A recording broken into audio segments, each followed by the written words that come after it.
So the Daily Wire, the site that is owned or started by Ben Shapiro, put out this really like fucked up video on Columbus Day. Basically, like, I guess he claims it's satire. It was like basically depicting the Native American people as cannibalistic savages, and it's kind of similar to those comments that you've heard from people like Ayn Rand, who think that, it's genocide is cool because it's good, it's, justified because they were savages and they need to be shown how to be citizens. So he took it down, and he ended up, here's one of his he had this full statement saying, he said, "I've been on vacation for the last 2 weeks, and I'm only just seeing the video now.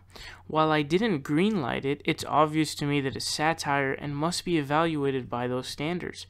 Everybody needs to calm the hell down. The video is obviously a response to the left's decision to turn Columbus Day into a story purely about Western civilization, quote, genociding Native Americans rather than the great gain Western civilization brought the world via entry into the Americas. Despite awful wrongs committed in the process," as I tweeted, "conservatives are allowed to make satire too." So let's break this down a little bit. So he starts off by basically trying to defend it.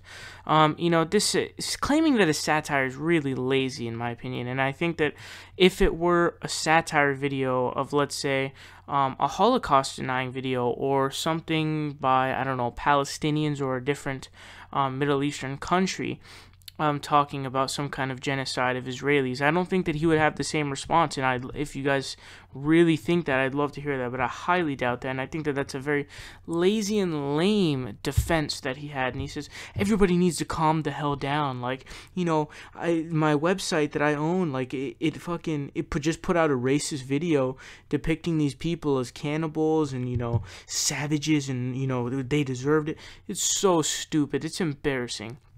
And he says, it's a response to the left's decision to turn Columbus Day into a story purely about Western civilization, genociding Native Americans, rather than the great gain Western civilization brought to the world via entry into the Americas. Alright, so this is also another lazy thing, right? Christopher Columbus didn't really help them at all. He definitely didn't. Now,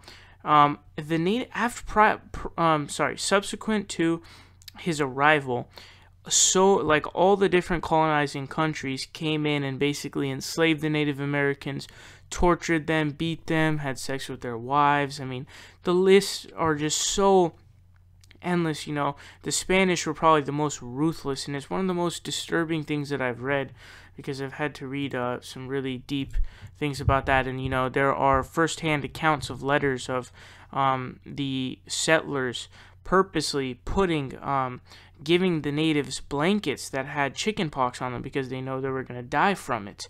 And he says, despite awful wrongs committed in the process, as I tweeted, conservatives are allowed to make satire too. Ben, I'd love to see you be like, there's like I said, a Holocaust denial, quote unquote satire video, or some kind of video by Palestinians or something that's, for genociding the Israelis. It's such a joke. And he says, quote, genociding. The idea that they didn't try to genocide is probably one of the most laughable things I've ever seen, and it's just so embarrassing. And this response is really, really fucking disappointing.